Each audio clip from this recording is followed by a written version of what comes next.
Les matins de France Culture, Guillaume Erner. Insatiable chercheur Louis Pasteur, dont on fête ces temps-ci le bicentenaire, démontre que les microbes sont partout, dans l'eau, dans l'air, sur les objets, sur la peau, et que certains engendrent des maladies. Il passe alors sa vie à mettre la science au service de la société, faisant de la vaccination un principe élémentaire de santé publique. 200 ans après sa naissance, plus de 2 ans après la découverte du Covid-19, quel est le legs du travail de Louis Pasteur dans nos politiques de santé publique? Pour en parler, nous sommes en compagnie d'Éric Orsena. Bonjour. Bonjour. Éric Orsena, vous êtes membre de l'Académie française au fauteuil de Pasteur, justement. Vous êtes écrivain voyageur. Vous avez rédigé un essai biographique sur Louis Pasteur, La vie, la mort, la vie aux éditions Fayard. Et vous publiez aujourd'hui La Terre a soif, un ouvrage où vous insistez cette fois-ci sur l'importance des fleuves. On en reparlera dans quelques instants. 2 membres de l'Institut Pasteur sont avec nous également. Pascal Cossard, vous êtes membre de l'Académie des sciences, spécialiste de la microbiologie cellulaire, professeur de classe exceptionnel à l'Institut Pasteur et puis secrétaire perpétuel honoraire. Bravo Pascal Cossard pour tout cela. Bonjour. Bonjour Olivier Schwartz, vous êtes directeur de l'Institut de l'unité virus et immunité, professeur donc à l'Institut Pasteur, spécialiste notamment de la multiplication du VIH.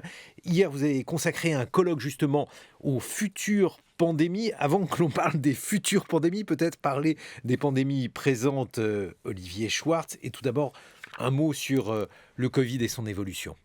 Guillaume, bonjour. Oui, alors on assiste en ce moment à une nouvelle épidémie depuis 1 an. Vous savez, il y a le variant Omicron qui est apparu et il a infecté plus de 90-95% de la population. Donc c'est un virus quasiment une nouvelle épidémie dans l'épidémie. Tout le monde maintenant a soit été vacciné, soit a été infecté. Peut-être en Chine, la situation, on ne sait pas exactement quelle est la prévalence en Chine.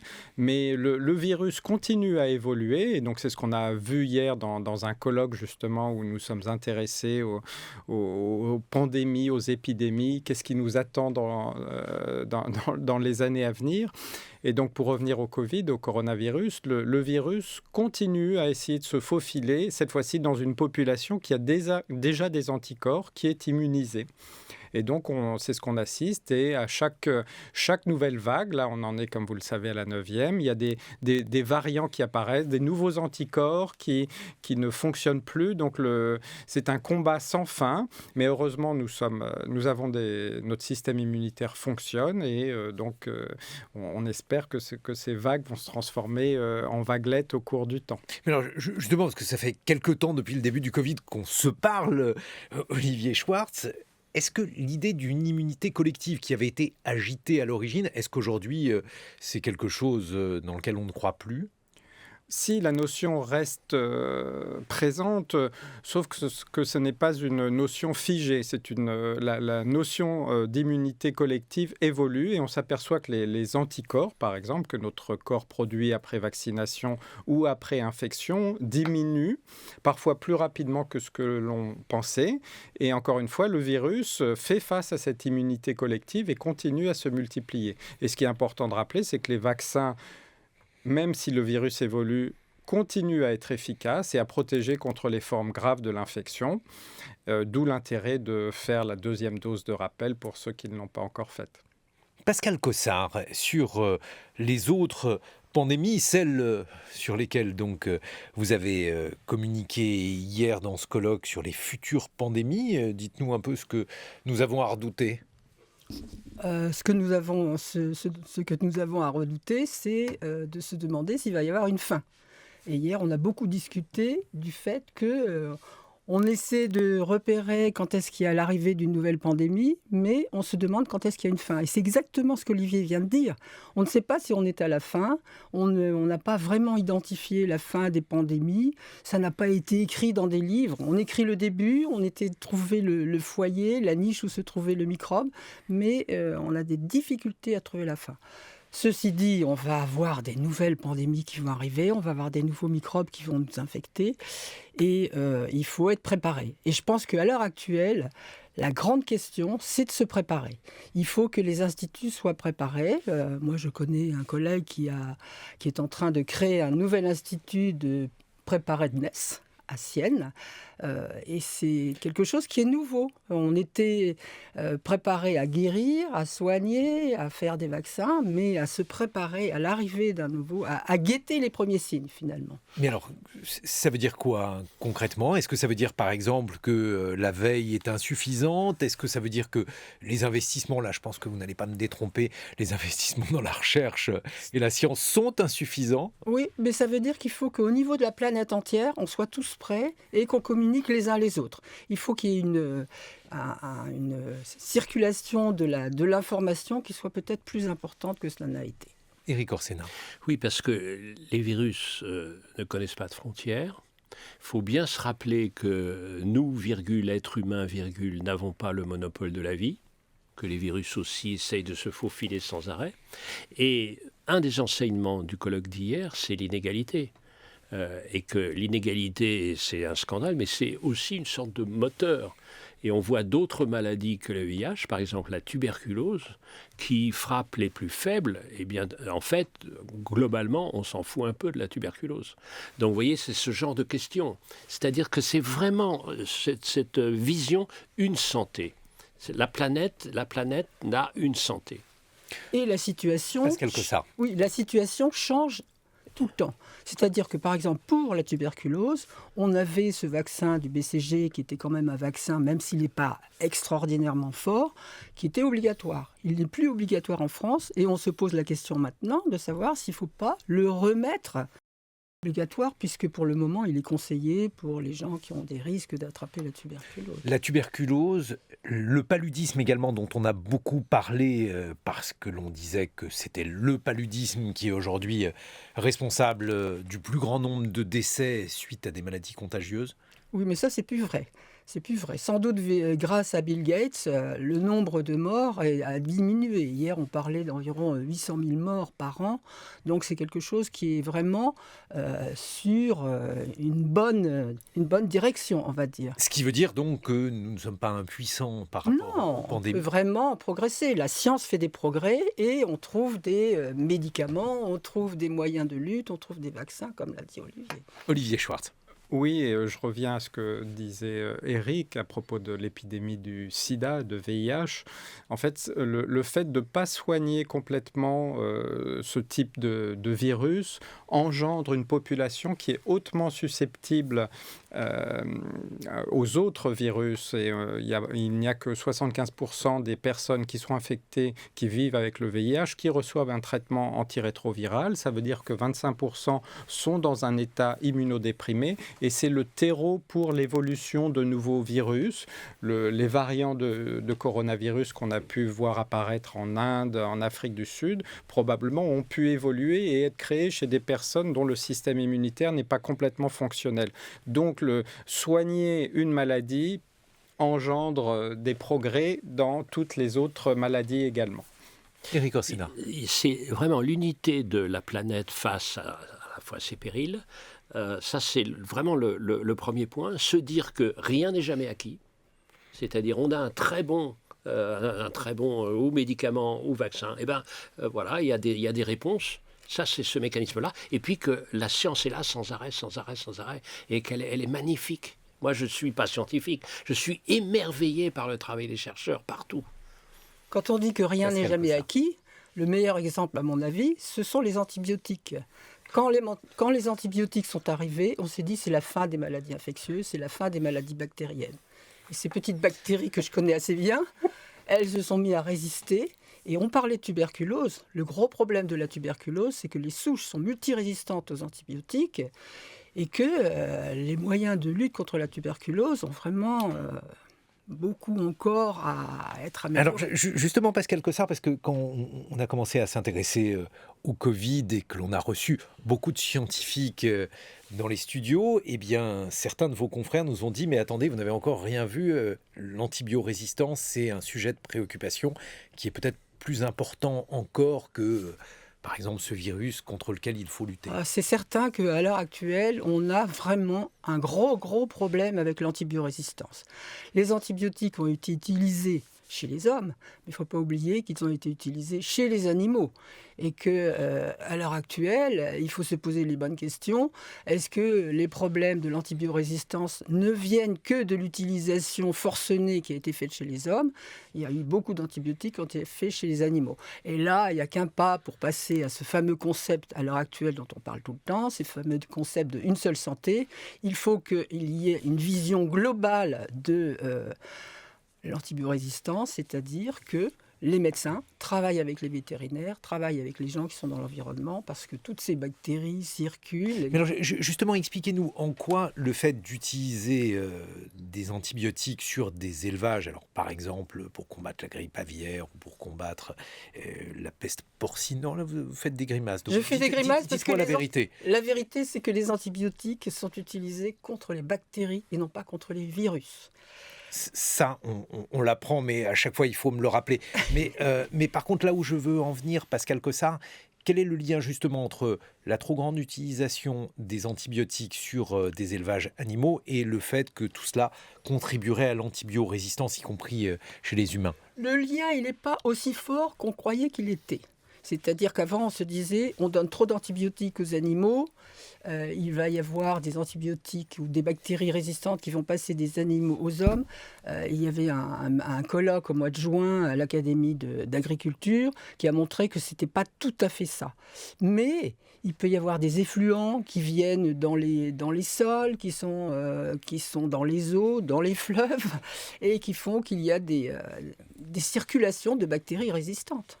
Et les bactéries résistantes, elles dominent par rapport aux bactéries qui ne sont pas résistantes. Olivier Schwartz. Oui, d'ailleurs, à propos de la grippe aviaire, au colloque hier sur les pandémies, on a eu des interventions de vétérinaires et d'anthropologues, et c'était très intéressant parce que la question, c'est qu'est-ce qu'il faut faire dans ces élevages, des petits élevages ou des élevages industriels? Est-ce qu'il faut abattre effectivement tous les poulets à chaque fois C'est la question qui se pose aujourd'hui, par exemple. Il y a des stratégies qui visent également à vacciner les poulets.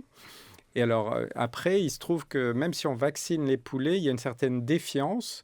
Lors des dernières campagnes de vaccination en France, il a été impossible d'exporter ensuite les animaux vaccinés. Les pays d'Asie, par exemple, n'en voulaient pas. Donc, c'est le concept de santé globale, One Health, est très important. Éric Orsena, vous voulez réagir, pas seulement parce qu'il a été question donc, des bactéries qu'on trouve dans les fleuves. Non, moi, ce qui m'intéresse, c'est essayer de trouver le lien, savoir sans arrêt. C'est-à-dire, étymologiquement, c'est relié. C'est-à-dire, la vie est reliée. La vie est reliée, on voit tous ces mécanismes-là, et aussi la vie est reliée parce que pour comprendre ces liaisons, il faut croiser les regards, ce qu'a fait Pasteur. Ce qui est formidable, Pasteur, il est physicien. Ensuite, il y avait des chimistes. Chimistes, mais aussi physiciens, parce que la première fois, la stéréochimie, c'est quand même à la fois la chimie et la physique. Non, je ne suis pas trop mauvais là-dessus. Et donc, sur ces questions-là, ça veut dire qu'il était en même temps. C'est-à-dire que c'était 5 ou 6 disciplines réunies. Et c'est en croisant les regards qu'on peut capter ce phénomène incroyablement insaisissable qui s'appelle la vie. C'est ça qui me fascine, une des choses qui me fascine dans ce personnage de Pasteur. Moi, je crois qu'il y a une chose je pense qu'il y a une chose qu'il faut dire aujourd'hui par rapport à Pasteur, c'est que Pasteur a un peu introduit les microbes dans la société. Avant, on ne connaissait pas les microbes. Et là, il a vraiment réussi à nous montrer qu'ils étaient partout, à nous montrer qu'ils participaient à la vie, qu'ils participaient à l'alimentation, qu'ils participaient à l'agriculture, au cycle de toute la vie, la putréfaction, etc. Et aujourd'hui, nous avons donc un colloque entre l'Académie des sciences et l'Académie française, au cours duquel nous allons parler des différentes facettes de Louis Pasteur. Et je pense qu'une chose importante, c'est qu'avant lui, on ne parlait pas de microbes. Depuis, on parle de microbes, mais c'est très important parce qu'ils participent à la vie. Et ils sont importants, ils sont nécessaires à la vie. Moi, je suis arrivée ici dans ce studio avec tous les microbes que j'ai sur ma peau, dans l'intestin. Donc, je les promène partout. Ils font partie intégrante. Vous auriez pu mettre un masque quand même. Olivier Schwartz, on insiste aussi beaucoup sur le fait que Pasteur a mis son talent, son génie au service d'un certain nombre d'applications industrielles pour l'industrie sucrière, pour la brasserie. Il a beaucoup aidé la bière. Ça aussi, ça fait partie de ses œuvres. Le vin, oui, c'est ce qui me fascine dans ce personnage, c'est son caractère touche à tout. Il est connu pour la mise au point, bien sûr, du vaccin contre la rage et contre les découvertes dont on a brièvement parlé auparavant. Mais effectivement, j'ai eu entre les mains récemment son brevet, sa demande de brevet d'un nouveau système de préparation de la bière. Et donc, il a travaillé avec un brasseur danois, je ne dirai pas le nom, qui a mené, et donc cette collaboration a mené à une industrie énorme mondiale de production de bière. Et donc il était vraiment intéressé. Qu'est-ce qu'on ne comprenait pas à l'époque dans la fermentation? Les levures n'étaient pas connues comme elles... On connaissait les levures qui étaient impliquées, mais on ne connaissait pas bien les moyens de conservation des produits. Et ce qui est intéressant de voir, c'est que le mot Pasteur, c'est celui qui est le plus imprimé tous les jours dans le monde, sur toutes les bouteilles de lait, pasteurized milk. Donc c'est devenu un nom commun, et c'est ça et l'esprit Pasteur, qui se perpétue actuellement toujours dans l'Institut, reste vivace, et nous avons toujours cette volonté de curiosité dans tous les domaines scientifiques. Éric Orsena. Ce qui est intéressant, c'est l'abolition de la frontière entre sciences fondamentales et sciences appliquées. Quand il arrive à 30 ans pour prendre la responsabilité d'une nouvelle université à Lille, on lui pose une question concrète, il répond concrètement. Il répond concrètement en sortant de son laboratoire et en allant dans les lieux précis. Et ça, c'est absolument formidable et complètement nouveau. Et il articule privé, public. On retrouve un écrivain, Éric Orsena, qui publie notamment La Terre à soif aux éditions Fayard, et deux scientifiques, Pascal Cossard et Olivier Schwartz, pour parler des 200 ans de la naissance de Pasteur dans une vingtaine de minutes. 7h-9h, les matins de France Culture, Guillaume Erner. Et l'on évoque la mémoire de Louis Pasteur, né il y a environ 200 ans. Nous sommes en compagnie de deux scientifiques, Pascal Cossard, spécialiste de la microbiologie cellulaire. On vous doit notamment la nouvelle microbiologie des microbiotes au CRISPR-Cas9. C'est comme ça qu'on dit, je crois. Oui, c'est compliqué quand on voit l'acronyme. C'est chez Odile Jacob. Olivier Schwartz, directeur de l'unité virus et immunité, professeur à l'Institut Pasteur. Et puis l'écrivain Éric Orsena.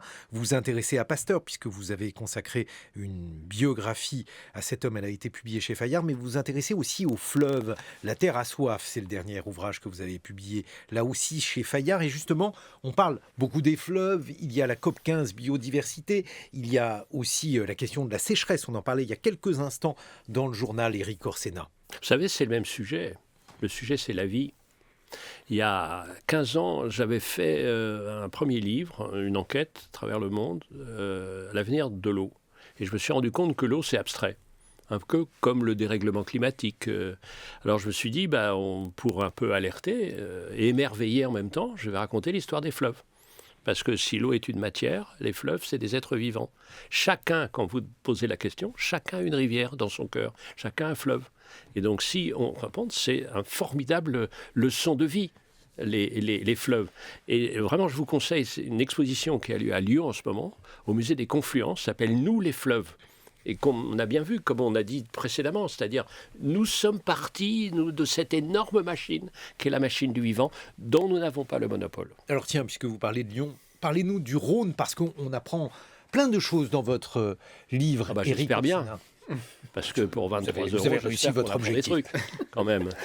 Voilà, bien sûr. Et moi, je connaissais assez peu les fleuves parce que, je connais plutôt la Loire avant, mais c'est un fleuve formidable.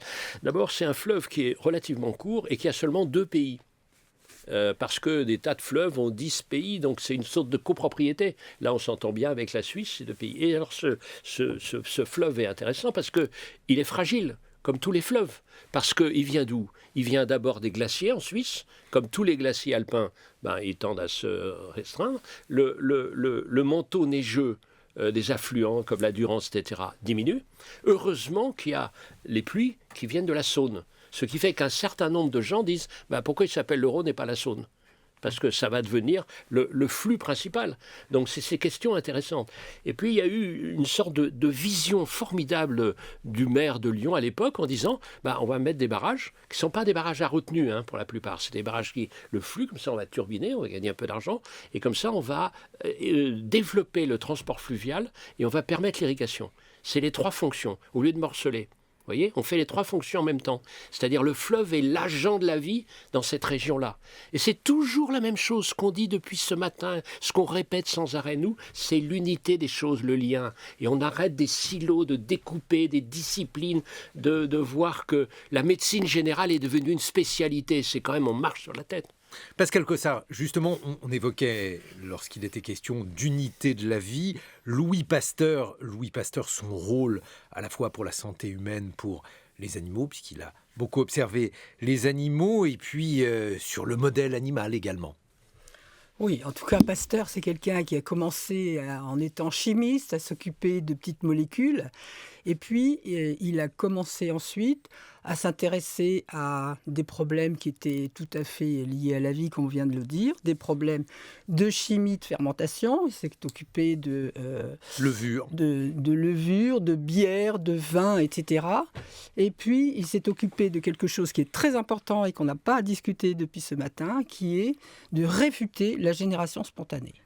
Donc il y avait une théorie qui disait que tout d'un coup, il y avait la vie qui apparaissait comme ça. Et en fait, il a montré que c'était dû à des microbes et que finalement, les microbes étaient partout. Et de fil en aiguille, il en est arrivé à dire que les microbes étaient responsables non seulement de phénomènes qui étaient importants pour la vie, mais qui étaient responsables de maladies. Donc de maladies pour les animaux.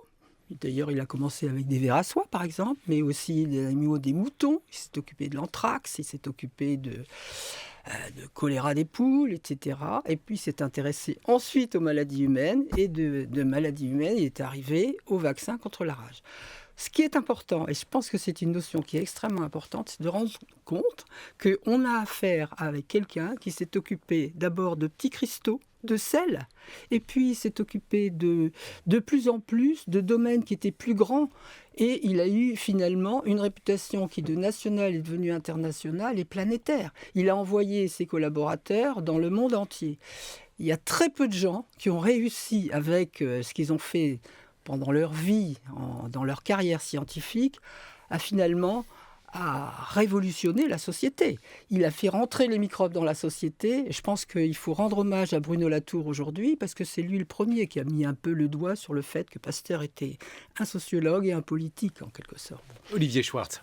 Oui, et ce qui est intéressant de voir, c'est que cet esprit pasteurien perdure encore actuellement à l'Institut Pasteur, où on a cette vision multidimensionnelle. On va du plus petit, du nanoscopique, du microscopique, l'échelle atomique des protéines, jusqu'à l'interaction des virus ou des bactéries avec les cellules, comment fonctionne un organisme, comment se développe un organe, comment les microbes passent au niveau d'une population avec de l'épidémiologie. Et donc, c'est cette approche multidimensionnelle qui fait la force de nos recherches actuelles, avec à la fois des questions de connaissance et d'application à des questions de santé publique.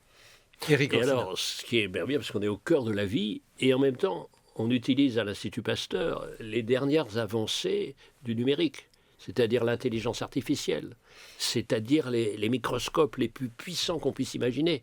Donc, et en tant que romancier, et puis passionné par l'existence d'une personne, il commence par le tout petit, il va au plus vaste. Tellement de gens commencent avec des grands rêves et redeviennent, comme on dit à Lyon, potaffinés, c'est-à-dire rétrécis. C'est l'inverse. Il a ouvert. Il s'est rendu compte que ça servait à rien de traiter en France si on n'avait pas, dans 25 pays, des correspondants qui pouvaient renseigner, alerter et trouver des solutions. Ça, c'est inouï. Pascal Cossard, un dernier mot là-dessus sur les recherches qui sont en cours, puisque donc vous avez notamment publié sur la microbiologie et sur les espoirs qu'elle pouvait aujourd'hui ouvrir en matière donc de santé humaine. Il y a désormais des pistes qui sont extrêmement prometteuses, qui sont développées notamment à l'Institut Pasteur. Il y a des pistes prometteuses. De toute façon, il y a des défis à à combler. Il y a des grandes questions qui se posent. Je reviens sur le problème de la résistance aux antibiotiques. Pour les bactériologistes, c'est le plus grand problème à l'heure actuelle. Dans les années qui viennent de s'écouler, on a commencé à comprendre comment les bactéries pouvaient produire une infection, comment les bactéries vivaient en bonne symbiose avec nous, en bonne... par exemple, on n'a pas prononcé le mot microbiote depuis le début de cette émission, mais on sait qu'on a beaucoup de bonnes bactéries qui vivent avec nous.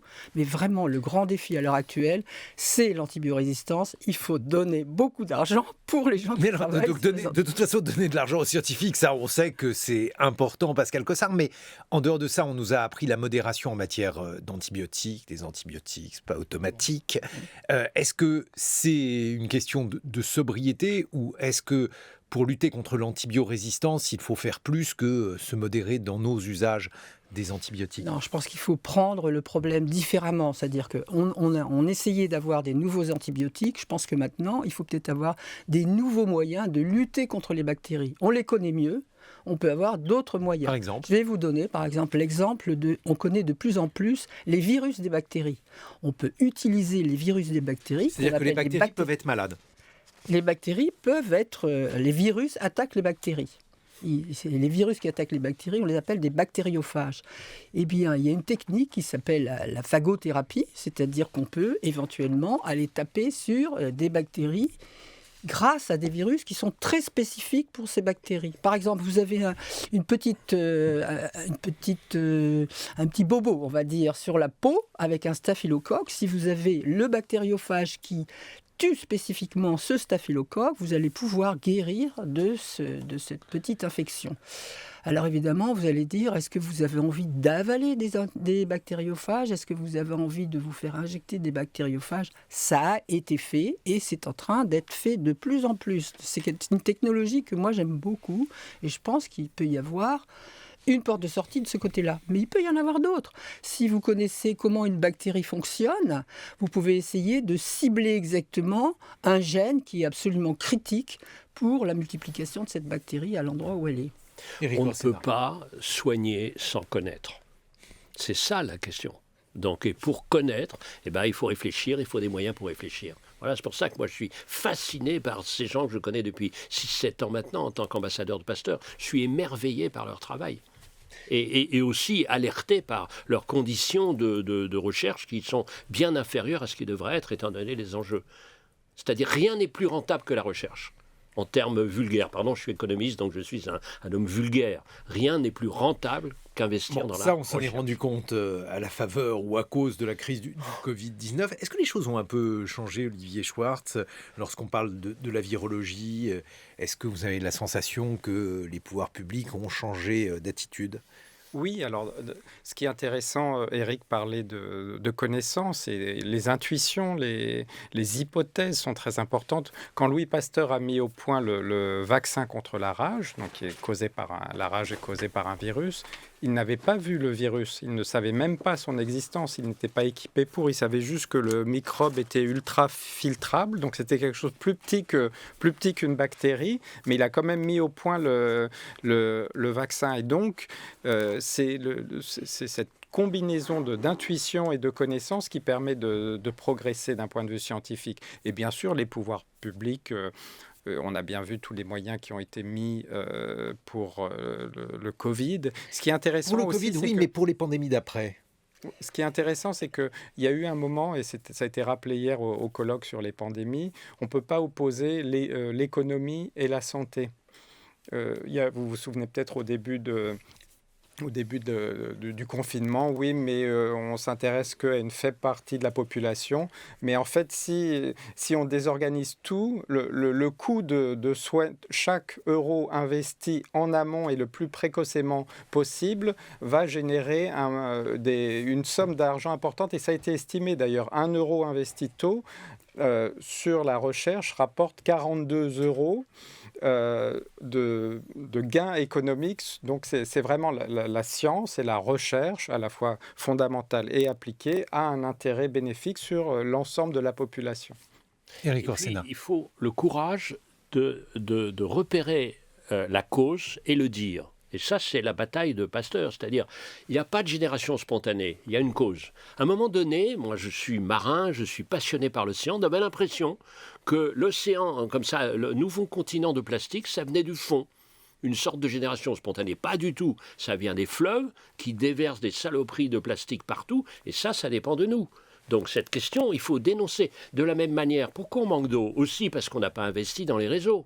Quand vous avez 40% de fuite, si déjà vous aviez 40% d'eau en plus, vous ne manqueriez pas d'eau. Donc simplement, on n'arrête pas d'être des enfants gâtés, sans prévision et sans courage. C'est ça l'affaire. Et le courage est passionnant. C'est ça ce qu'il faut dire. La science est passionnante. Voilà, c'est pas être complètement en train d'avaler les fausses vérités ou les absences de vérité. La vérité est la plus fascinante des aventures. La vérité, c'est l'Odyssée, c'est Ulysse. C'est-à-dire que Pasteur, c'est Ulysse. Parlons justement de la vérité. La période de la pandémie a été également assez... comment dirais-je, désarçonnante par moments. On s'est rendu compte, vous vous êtes rendu compte, Olivier Schwartz, que la science, les questions de vaccination, bref, des questions qui pouvaient sembler finalement assez consensuelles, ne l'étaient pas du tout. En tant que scientifique, comment avez-vous réagi à ces mouvements de l'opinion qui n'étaient pas forcément tous attendus ? Alors, la notion de vérité scientifique est très délicate à manier. Il y a à un instant donné une connaissance, et je pense que le rôle des scientifiques, c'est de partager ces connaissances, d'être bien conscient des limites des observations, et c'est en étant transparent, en éduquant en quelque sorte la population, qu'on lutte contre l'obscurantisme. Et d'ailleurs, à l'époque de Louis Pasteur, on le voyait, il y avait des caricatures, Louis Pasteur luttant contre l'obscurantisme. Eh bien, ça continue. Les mouvements anti-vax existent depuis la vaccination contre la variole. Et même à l'époque de Louis Pasteur, ça a commencé. Donc, non seulement il faut progresser, faire des expériences, mais partager ces informations et partager surtout les limites de ce qu'on étudie, de ce qu'on découvre, les implications, les effets secondaires. Tout doit être mis sur la table de façon claire et non biaisée. Mais est-ce que vous dites aussi que l'industrie pharmaceutique, par exemple, a péché dans un certain nombre de cas, nourrissant justement la défiance de certains ? Alors, comme dans toute profession, il y a des excès, donc je ne vais pas rentrer dans le détail, mais bien sûr, cette notion de transparence doit être totale. L'Institut Pasteur est une fondation à but non lucratif, donc on a été associé parfois à des mouvements essayant de dénigrer nos activités. Non, on fait de la recherche et on utilise nos connaissances pour produire des nouveaux produits et des nouveaux tests diagnostiques, des nouveaux candidats vaccins. On travaille par exemple actuellement sur un anticorps monoclonal qui pourrait être utilisé pour prévenir les formes sévères d'infection du Covid. Donc les recherches continuent et on essaye que nos recherches fondamentales vont amener à des produits disponibles pour la population.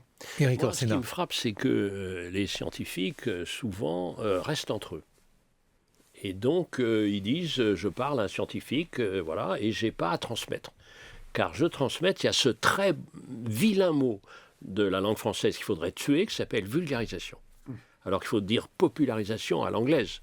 Vulgarisation, c'est vulgaire, donc moi, je reste entre là. Ce qui fait qu'on a bien vu ça avec le nucléaire. Circuler, il n'y a rien à voir. Nous sommes entre savants, voilà. Résultat, rejet complet. Et on dit, le doute, ça va casser, il ne faut pas désespérer Billancourt, il ne faut pas désespérer tout ça, ça n'a aucun sens. Et à ce moment-là, il y a une sorte de rejet général. Il y a une phrase qui est insupportable, parce que c'est tueur du vivre ensemble, comme on dit, le « c'est pas pour moi ». Tout est pour chacun. Et moi, je vois dans la culture, les pratiques culturelles, je me suis battu pour la lecture de la même manière, parce qu'on disait, la lecture, c'est pas pour moi. La musique classique, c'est pas pour moi. La danse, c'est pas pour moi. C'est pas vrai. Tout est pour tout le monde. Autrement, il ne faut pas s'étonner qu'on rejette. Si l'on continue justement dans les pistes thérapeutiques, vous avez notamment beaucoup travaillé sur le sida, Olivier Schwartz. Aujourd'hui, où en est-on notamment dans la question donc du vaccin contre le sida. C'est hélas un vaccin dont on ne dispose toujours pas, mais il y a, semble-t-il, des pistes. Où en est-on aujourd'hui ? Oui, ce qui est intéressant, c'est que toute recherche contre un virus ou un microbe bénéficie à ses copains, j'ai envie de dire. Et donc, depuis 40 ans, il y a eu on va célébrer l'année prochaine les 40 ans de la découverte du VIH à l'Institut Pasteur. Effectivement, il y a eu de nombreux essais cliniques avec des candidats vaccins qui n'ont pas fait preuve d'efficacité. Mais toute cette recherche a été utile pour la mise au point des vaccins Covid. Et maintenant, la stratégie, par exemple, d'utiliser les ARN messagers en tant que vaccin contre le VIH est en cours d'analyse. Il y a des essais cliniques de faible ampleur. Pourquoi ça pose des problèmes particuliers ? Parce qu'on a vu que le vaccin contre le Covid a été trouvé très vite. Pourquoi tant de temps pour en trouver un contre le VIH ? Alors, il y a 3 raisons principales. La première, c'est le VIH, à la différence du coronavirus, c'est un virus à ADN, c'est-à-dire ARN, qui va se transformer en ADN par la reverse transcriptase et rentrer dans la cellule. Et une fois qu'on est infecté par le VIH, on a du virus, un réservoir viral en soi qu'il est impossible d'éliminer dans l'immense majorité des cas. Alors que dans le cas du Covid, 99% des personnes éliminent le virus naturellement au bout d'une semaine ou deux. On n'a pas de virus intégré. Donc pour avoir un vaccin, contre le VIH, il faut arriver à éliminer même la moindre trace de virus intégré dans la cellule. Et il y a des recherches qui visent justement chez les personnes qui sont déjà infectées, éduquer leur système immunitaire pour essayer d'éliminer ce réservoir viral. Une autre difficulté, c'est que la deuxième grande différence, c'est que le coronavirus a circulé de façon immense. Et donc, c'est une infection en 15 jours, on sait ce qui se passe. Donc, tester un candidat vaccin contre le coronavirus, à la limite, on peut avoir le résultat en 15 jours. Pour le VIH, heureusement, le virus circule beaucoup moins. Il y a quand même 38 millions de personnes infectées dans le monde. Il faut attendre en moyenne 8 ans, en absence de tout traitement, pour voir une maladie se développer. Donc, heureusement, il y a des traitements maintenant qui sont fonctionnels. Donc, c'est la deuxième raison. Et la troisième raison, c'est que faire des essais cliniques est beaucoup plus difficile, on ne connaît pas exactement les marqueurs, les corrélats de protection. Donc, il faut aller dans des pays où le virus circule encore, en Afrique subsaharienne, par exemple. Donc, ça prend beaucoup plus de temps et heureusement, la recherche progresse. Même si on n'a pas un candidat vaccin efficace, on a des meilleures stratégies de prévention. Il y a la PrEP, il y a malheureusement que 75% de la population infectée qui est traitée. L'objectif de l'OMS pour 2030, c'est plus aucune nouvelle contamination. C'est peu probable que ça soit atteint, mais il y a des traitements qui peuvent permettre d'éradiquer le virus. Ça va prendre beaucoup de temps. Ça, c'est l'espoir en matière de lutte contre les maladies. Éric Orsena, dans votre livre « La Terre a soif », vous évoquez la lutte contre d'autres formes, contre la sécheresse, avec des choses saisissantes. J'ai vu, par exemple, le chapitre que vous consacrez à l'Australie. Alors, il faut savoir que l'Australie, c'est vraiment un laboratoire de la rareté.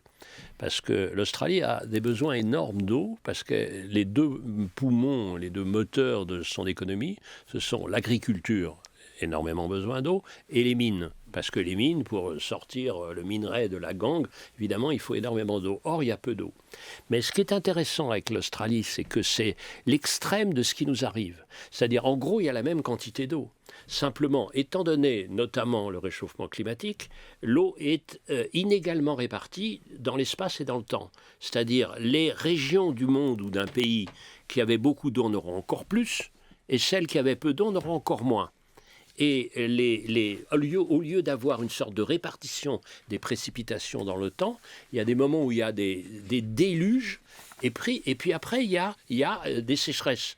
Et étrangement, on a moins d'eau potable disponible quand il y a des inondations que quand il y a des sécheresses, parce que c'est complètement pollué. C'est ce genre de mécanisme, vous comprenez, que j'essaye de raconter. Vous le racontez très bien dans La Terre a soif, aux éditions Fayard. Éric Orsena, merci de nous avoir rendu visite. Merci beaucoup, Olivier Schwartz. Je rappelle que vous êtes directeur de l'unité Virus et Immunité de l'Institut Pasteur. Et puis merci à Pascal Cossard qui publie notamment Le monde invisible du vivant avec Fabrice Hibert. Dans quelques instants, le point sur l'actualité sur France Culture.